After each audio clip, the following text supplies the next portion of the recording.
Movie की starting में हम देखते हैं एक लेडी को जिसका नाम मारिया होता है और वो डेविल के ट्रैप में फंसी हुई होती है। वो प्रेयर्स कर रही होती है और गॉड से कहती है कि जब डेविल मुझे उठाकर ले जाएगा तो प्लीज मेरे बेटे को उससे बचा लेना, क्योंकि वो बहुत ही इनोसेंट है। दूसरी तरफ हम उसके बेटे को देखते हैं जिसका नाम यूहैनस होता है और वो उसी हिल पर ईगल आर्थर और उसके बच्चों के साथ में खेल रहा होता है और उनको वो एक प्रिजन में डाल देता है। जिसके बाद में वो और उसके पापा दोनों एक ट्री के सामने प्रेयर करने लगते हैं। वो असल में क्रिश्चियंस होते हैं और वो अपने इसी रिलीजन के प्रेयर्स को रिपीट करते रहते हैं, जिसमें वो कई बार डेविल का नाम भी लेते हैं। लेकिन ये डेविल कौन है और इसकी क्या कहानी है ये हमको आगे पता चलेगा। जिसके बाद में यूहैनस को एक कॉल आता है जहां पर उसे ये ऑफर किया जाता है कि वो अपनी हिल वाली पेट्रोलियम साइट को बेच दे, क्योंकि वो ट्रेडर्स के लिए बहुत प्रॉफिटेबल हो सकती है। लेकिन यूहैनस इसको बेचने से साफ साफ इनकार कर देता है। अब अगले सीन में वो अपनी माँ मारिया के साथ बैठकर डिस्कस कर रहा होता है कि आखिर कैसे जब वो छोटा था तो स्नेक्स की कैद से उसे उन मोरों ने बचा लिया था।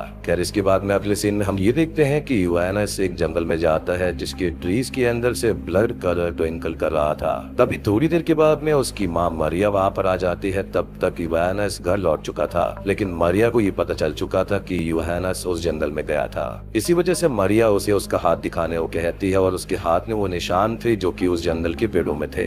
जिसके बाद में मारिया यूहैनस को तुरंत उसका हाथ धोने के लिए कहती है और साथ में ये भी बोलती है कि वो जंगल उसी डेविल का है। उस जंगल में दोबारा कभी एंटर भी नहीं होना है और जिस किसी पर वहाँ का कोई निशान रह जाता है तब वो डेविल उसका पीछा करता है और उसे अपने ट्रैप में फंसा लेता है। और ऐसा ही कुछ मारिया के साथ भी हुआ था। एक दिल था जो कि उसके टैटूज में छिपा हुआ था, जिसके जरिए वो डेविल मारिया पर अपना कब्जा जमाना चाहता था। खैर आगे हम देखते हैं कि यूहैनस अपने घर से बाहर आता है तो फिर से उसे एक कॉल आता है कि तुम अपनी प्रॉपर्टी बेच दो, उसके तुम्हें बहुत अच्छे पैसे मिलेंगे। लेकिन यूहैनस इस बार इरिटेट होते हुए फोन काट देता है। जिसके कुछ देर के बाद में वो डेविल वाली बातों को सोचने लगता है और वो अभी भी चाइल्डिश दिमाग वाला ही था, यानी कि बचपना करने वाला। जिसके बाद में वो अपने पेट ईगल यानी कि आर्थर को बुलाकर ये कहता है कि जाओ और जाकर ढूंढो कि आखिर वो डेविल है कहाँ पर। जिसकी कुछ देर के बाद में यूहैनस को एक ड्रोन आता हुआ दिखाई देता है। उसको वो डेविल समझकर छुपने लगता है, लेकिन असल में वो ड्रोन जो था ना वो उसी कंपनी का था जो कि इस प्रॉपर्टी को खरीदना चाहती थी।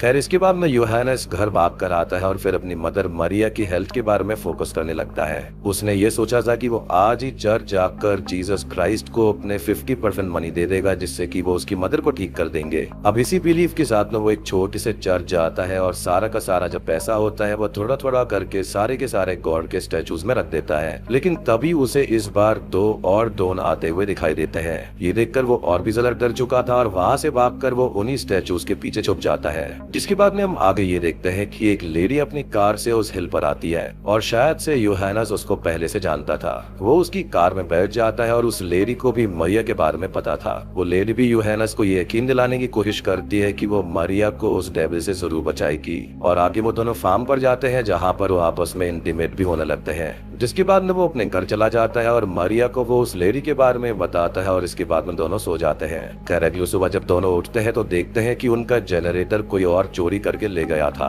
और अब इनके ऊपर ये एक अलग मुसीबत आ गई थी, क्योंकि अब से वहाँ पर रात को बिजली की फैसिलिटी नहीं होगी और आज की रात वो दोनों ही जलावन के सहारे बिताते हैं। लेकिन अब धीरे धीरे मारिया पर उस डेविल का असर दिखने लगा था और बहुत ही कमजोर होती जा रही थी। ऐसा मानना था कि वो डेविल पानी के अंदर अटैक नहीं कर सकता। इसी वजह से यूहैनस मारिया को बाथटब के अंदर जाकर उसकी बॉडी को वॉश करने लगता है, जिससे कि वो लोग ज्यादा समय तक सेफ रह सके। अब एक मॉर्निंग जब वो उठते हैं तो वो अपने पेट ईगल आर्थर को आवाज लगाते हैं, लेकिन आर्थर नहीं लौटता और इससे वो दोनों ही बहुत परेशान थे। उनको इस बात की संभावना नजर आती है कि हो सकता है कि डेविल ने उस ईगल को मार डाला होगा। अब वो दोनों आर्थर की गैर मौजूदगी से बहुत ही ज्यादा परेशान थे। उन दोनों ने बहुत सी लकड़ी को इकट्ठा कर ढेर सारी आग भी जलाई थी, जिससे कि स्मोक हो और वहाँ पर आर्थर उससे अट्रैक्ट होकर वहाँ पर आ जाए, लेकिन ऐसा कुछ भी नहीं होता। अब अगले दिन मॉर्निंग में जब यूहैनस बाहर निकला तो उसको आर्थर दिखा। वो ये देखकर बहुत ही खुश हुआ और उसे अपने हाथ से बांध दिया।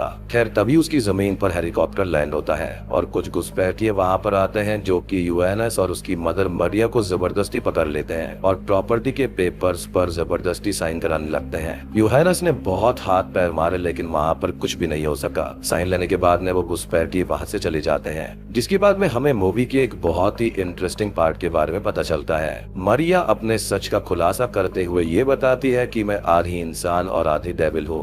मेरे पापा डेविल थे और लगभग 10 साल की उम्र तक उन्होंने मुझे बहुत टॉर्चर किया और बिल्कुल एक डेविल बनाना चाहा। लेकिन मैं वहाँ उस हेल से बचने के लिए, लेकिन डेविल का कर्ज मुझ पर हमेशा के लिए लग गया और उस डेविल का नाम था लूसीफर। और इसी कर्ज की वजह से तुम्हारे फादर की डेथ हो गई। इतनी बड़ी प्रॉपर्टी की तुम एक लौते वारिस हो और यहाँ पर उन ट्रेडर्स का धंधा बहुत अच्छा चलेगा। इसी वजह से उन्होंने जबरदस्ती हमारी प्रॉपर्टी हड़पी है। यूहानस को थोड़ा शॉक लगा इस सच्चाई के बारे में सुनकर, लेकिन अब वो अपनी मदर के प्रति और भी ज्यादा अलर्ट हो गया।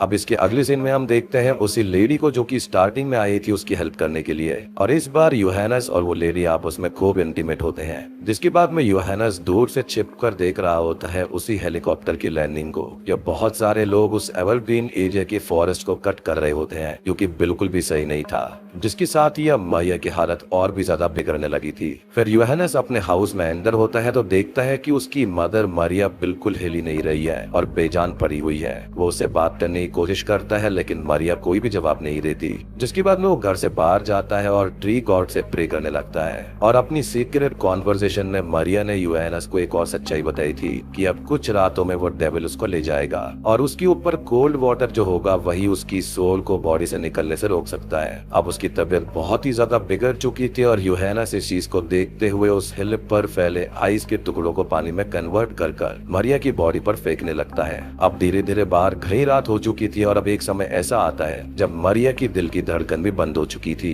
अब इस चीज से उसको बहुत बड़ा झटका लगता है, जिसके बाद में वो अपनी माँ की बॉडी को अपने कंधे पर उठाकर फील्ड की बीचों बीच ले जाता है और उसके डेड बॉडी को कवर करते हुए उसको जला देता है। और ऐसा इसलिए भी था क्योंकि अगर उसका अंतिम संस्कार नहीं होता तो अगले बर्थ में वो एक डेविल ही जन्म लेती और उसकी जिंदगी हेल हो जाती। और आखिर में वो बहुत ही ज्यादा रोता है क्योंकि उसको अपनी माँ की मौत से बहुत ही ज्यादा निराशा होती है। इसी के साथ में ये मूवी यहाँ पर खत्म हो जाती है। तो दोस्तों ये थी लूसीफर मूवी की कहानी। अब बात करते हैं कि वाकई में क्या यहाँ पर कोई डेविल था या फिर ये कोई साइकोलॉजिकल हॉरर मूवी है। तो मेरी यहाँ पर कुछ थियरीज है जो कि मैं आपके साथ शेयर करना चाहता हूँ। तो भाई देखो, यहाँ पर यूहानस जो है ना वो एक ऐसा लड़का है जो कि दिल से अभी भी बच्चा है। लाइक बहुत ही वो इनोसेंट और मासूम है क्योंकि वो बाहरी दुनिया से दूर है। और जब उसकी माँ ने ये बताया कि उसके जो पिता थे वो डेविल थे यानी कि लूसीफर थे, तो ऐसा बिल्कुल भी नहीं था। तो उसने यहाँ पर अपने फादर के अब्यूजिव और एंगरनेस को लूसीफर का नाम दिया था कि उसके फादर इतने ज्यादा क्रूर थे कि वो उसको मारा पीटा करते थे और वो वहाँ से भाग गई थी।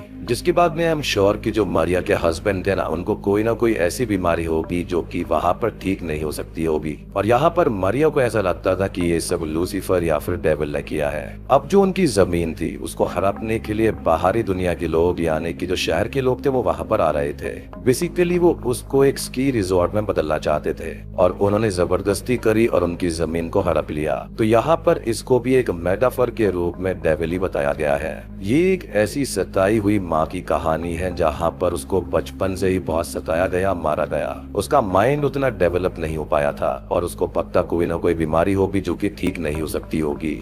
जिसका बड़ा बेटा अभी भी दिमाग से एक बच्चा ही है, तो वो उसको बाहर इलाज के लिए कैसे लेकर जाता। अब बात रही उनके पेट आर्थर के बारे में यानी कि ईगल के बारे में, तो वो पक्का रास्ता वगैरह भटक गया और वहां पर नहीं आया। तो यहाँ पर मूवी के अंदर ये दिखाने की कोशिश करी गई है कि हालात बाहरी लोग कैसे यहाँ पर दूसरों का फायदा उठाते हैं और उसी को यहाँ पर डेविल बताया गया है। यानी कि डेविल हम सबके अंदर होता है जिसको मारना और खत्म करना हमारे खुद के हाथ में है। तो दोस्तों ये थी लूसीफर मूवी की कहानी और थ्योरीज। उम्मीद करता हूँ कि अब आपको अच्छे से कहानी समझ में आ गई होगी और अच्छी लगी है तो वीडियो पर लाइक कर देना, चैनल पर नए हैं तो सब्सक्राइब कर लीजिए।